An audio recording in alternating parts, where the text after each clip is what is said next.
Welcome back to the channel, everybody. I am Mick Alphanim. I appreciate you being here today. So we're on ripple.com. All right. And they have an article here and it's titled Crypto Meets Luxury Retail for Berlin-based Lunu. So let's just scroll down here and give this a little bit of read, see what's going on. All of these developments lately have been very, very good. You're seeing progression from Ripple in a variety of different ways, actually. And I say that because really I'm interested in the banks. But I mean, you have to have little things going on. It keeps the investors happy. I understand that. And you do want mass adoption. You want people to be familiar with your brand. And some of these partnerships are very strategic. They go a long way. I get that. But let's read this a little bit here. It says, luxury retail shoppers will soon be able to make in-store and online purchases with crypto thanks to Lunu's newest partnership with Ripple. Lunu's point of sale, terminal, and online widget enable luxury retailers in the UK and Europe to accept crypto as a payment method. And as the leader in crypto solutions for business with more than 10 years of experience working with financial institutions, Ripple is well equipped to bring crypto solutions to this high-end retail sector through Liquidity Hub. Okay, so that's important in my humble opinion, because the more use they get out of Liquidity Hub, it's like practice in my humble opinion. It's practice for the big leagues for when you have central banks involved, when you have commercial banks involved. Of course, with CBDCs, the central banks will be issuing the CBDCs and stuff and determining the programmability of the CBDC, how they want it to function. And then the commercial banks, theoretically speaking, if we go by a two-tiered system, like how the Bank of International Settlements was talking, the commercial banks will be handling everything else. So you'll have like the central banks, then in the middle, you'll have the fintechs, the NBFIs, non-banking financial institutions. And then, of course, you'll have the commercial banks on the bottom that will do all the footwork, so to speak. But they also will reap tons of benefits from that also, you know. And I'll say this also. I had a member recently ask me a question about, well, not really a question to myself, but in the members only section, the comment area. And it was a question about, will CBDCs injure commercial banks? Now, I understand where that's coming from. You think about like the deposits and things of that nature, but remember that Bank of International Settlements document, and I may post another one in the members only section for everyone to read.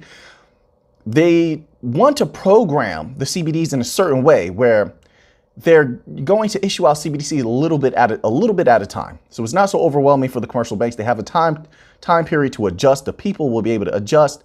Also, keep in mind they control how what you can do with the CBDCs also.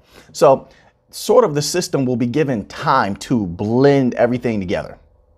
But let's continue on here. It says, Ripple's Liquidity Hub will allow enterprises to source digital assets at the best prices across multiple venues using a single streamlined API. With more than a decade of information gathered, working at the intersection of the finance and tech industries, Ripple deeply understands the value that crypto can offer enterprises and their end users. By providing a simple, efficient experience to onboard crypto solutions into product offerings, enterprises big and small will have the opportunity to source and leverage their crypto for their business.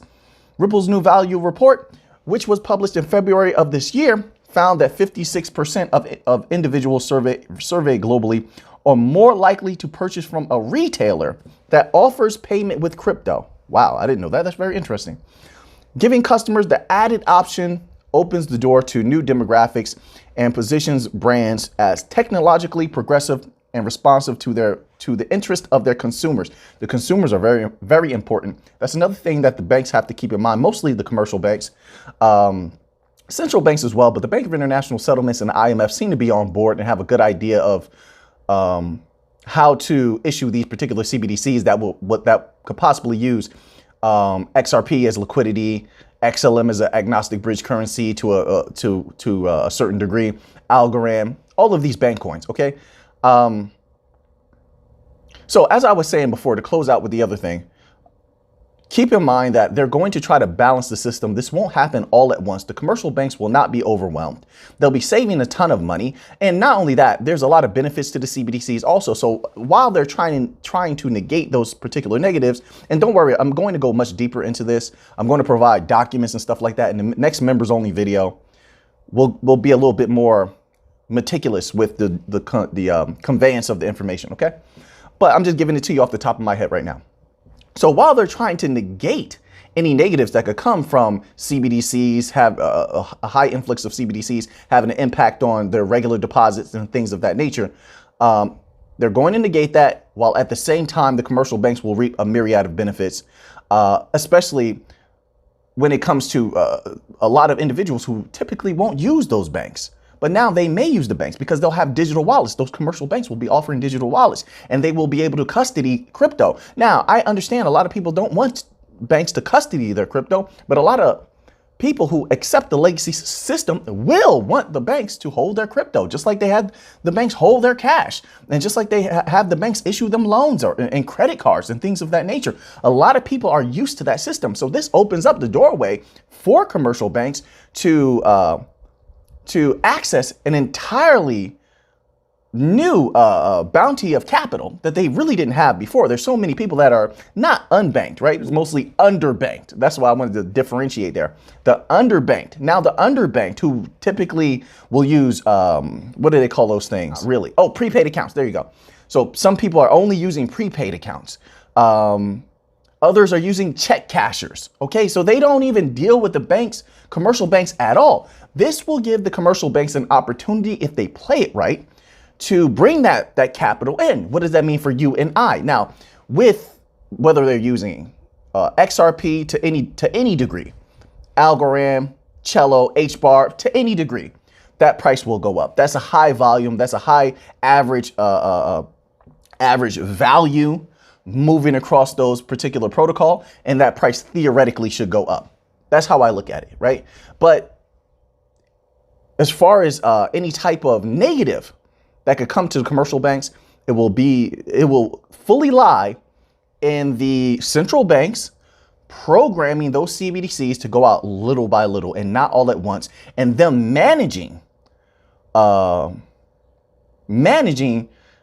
any type of damage that they might see that could be occurring, right? So maybe they pull it back a little bit. Maybe if they feel like they can do a little bit more, just adjusting on the fly, but adjusting by taking everything into account as far as the data that they will be privy to and provided. And they're going to need to stay on top of that. So that's just the light version of what I feel about that. Okay, so now let's go to another article here. This is on cryptodaily.co.uk, right on the front page here. And we're just going to read the headline here. It says, Ripple XRP resumes trading on the Crypto Altum MT5 platform. This is a very good indication that exchanges are ready to start having XRP on them again. I mean, all of these are small victories in my humble opinion, but those small victories come together and make for a big victory. You know, I think people see the writing on the wall that the case with the SEC is going very good. Of course, we have a lot of events going on today. I'm waiting to hear what's going to come out of that, and then we'll know a little bit more. But to see that Crypto Altum has resumed XRP trading is very good. So now more people have access to XRP, a new way that they can accumulate XRP. So many people don't know how to purchase XRP. I know this because they're asking in the comment section a lot. Not only that, a lot of people don't want to use Uphold, right? Because with Uphold, if you pay in certain ways, they make you wait to remove your XRP. You can remove it, but if you pay in certain ways, I'm not sure what it is. You can look up the specifics of that. You have to wait a certain time period. People don't like that. They want to remove their crypto immediately. So this gives them another way to do it, and that's good. The more ways that people have access to XRP, the better for them. This is an opportunity, make no mistake about it, this is an opportunity for the people of a once in a lifetime protocol that can bring generational wealth. And you know, the rest is up to them. The rest is up to you, right? Of how many of these coins you have and things of that nature. But always keep in mind, XRP is not made for retail. It's not. It's made for the banks, central, commercial, large financial institutions. That's why I say that it's a benefit to retail to be able to have that opportunity. People are accumulating XRP anyway in a myriad of different ways. So now let's move on here. We have a tweet from Denell Dixon of Stellar. All right, so everybody wanted a little bit of Stellar news. Now, I highly respect Denell Dixon. She's the one individual from Stellar Foundation I feel like works extremely hard. And you can actually observe that work and pushes for crypto as a whole. When Denell Dixon speaks or has a meeting with the government, Denell Dixon benefits all of the bank coins, okay? So here's the tweet. It goes as such. What are the takeaways from today's at Cynthia M. Loomis and at Sin Gillibrand legislation? It's a true piece of bipartisan work. Now here, once we get into these parts, I'm gonna skip some words because on YouTube, you have to be very, very careful. Their algorithm does not take things lightly, okay? So it says, not much of that is happening in DC right now, but it makes sense that the industry is bringing together redacted and redacted to find a workable framework that can unleash innovation and build a financial system that works for the people using it. Why? Because blockchain is not a partisan issue. This is another huge moment for the industry and its role in the future of financial services. We've seen an executive order, a focus to get stablecoin legislation over the finish line, continue state engagement with a CAEO, and now this. So, as I said before many times in the past, I haven't said this in a long time, but the governments, because stablecoins can be conscripted by the central banks and governments as a CBDC. They can. There you go. All right. So you don't even have to read all the documents. So many central banks have just said that as a recent in their documents. Stablecoins can be utilized as CBDCs. I mean, and you can even manipulate them a little bit if you want programmability and things of that nature, right? So, but you do have the advent. I mean, if Quant has its way and some of the banks have their way, you're going to have commercial stablecoins coming out with even more programmability and control that will fit the commercial and central banks even better. But nevertheless, because of that, the governments and the regulatory bodies believe that they take a liking to stablecoins more. They see it as easier to regulate stablecoins and bring them into the fold because of that very reason. So, but here's the thing. Once they give regulation or regulatory clarity to stablecoins, that opens the door for regulatory clarity for all of crypto, at least the compliant crypto. All right, so this is a very good thing. Let's continue on here. It says, this cannot be said enough. Blockchain is here to stay. Rosie Rios has been telling us that for a long time of Ripple. And now we need to create the guardrails to ensure that this innovation can flourish. This is the beginning of a process that will surely extend into next year. With an election year upon us, we can expect to see this conversation continue and build. But to be clear, this legislation will serve as the foundation for what's to come. I agree with that. And that's what I was just saying. This opens the door. This is very good. This is why we need individuals like Denell Dixon to continue to fight. Continuing on, it says, and we are energized and ready to continue our dialogue with policymakers to get us to the right place. So this is a very good development. I always have great respect for Denell Dixon, who has fought for crypto against many of the governmental entities, regulatory entities, regulatory bodies, okay? And has made great progress, all right? And as I said before, Denell Dixon is one of the few at Stellar Foundation who is continuously working hard, continuously making progress. And this is very good for not only all of crypto, but XLM holders, okay? Because in these sit downs, they're able to explain the protocols. And of course, you're not going to explain USDC, although you're going to discuss USDC. When she is explaining the different particulars of protocol, she's explaining all the particulars of XLM, right? So that's a very good thing for XLM holders. Okay, so now moving on. Oh man, moving on to a little bit of Algorand news. Okay, it says, Steve. Oh man, every time I hear Crikey, I think Steve Irwin. I always loved the Crocodile Hunter. Watched the Crocodile Hunter growing up. Amazing individual. Wish Crocodile Hunter was still around. Steve Irwin. So it says, crikey, Algo fan, we have got the news you've all been waiting for.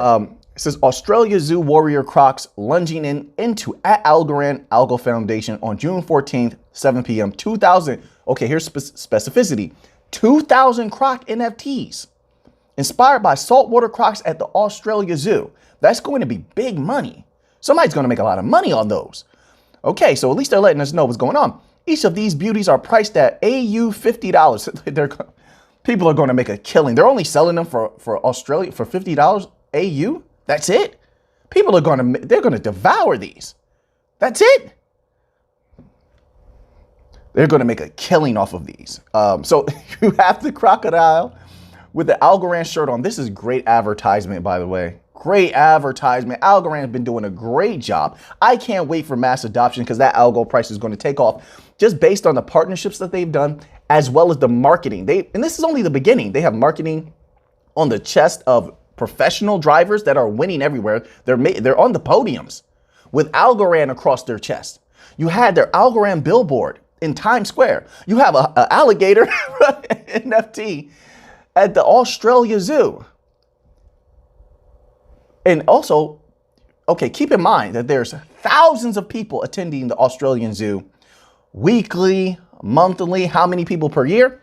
And you're going to have, obviously, advertisements there, billboards, posters of things like this to let the people know, hey, we have NFTs. And it's not going to stop here.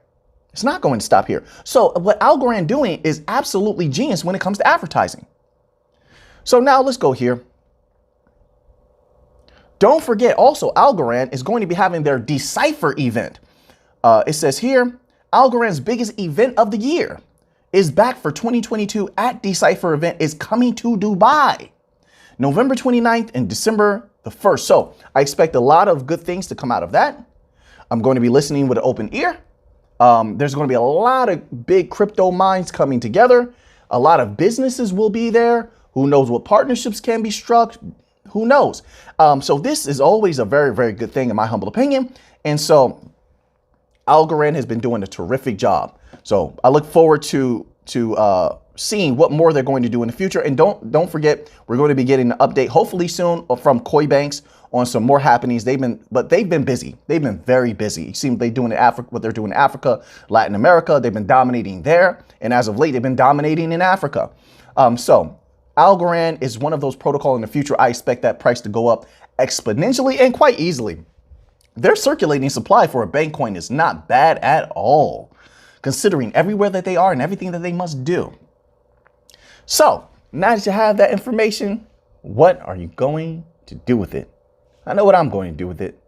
So until next time, let's get to the money.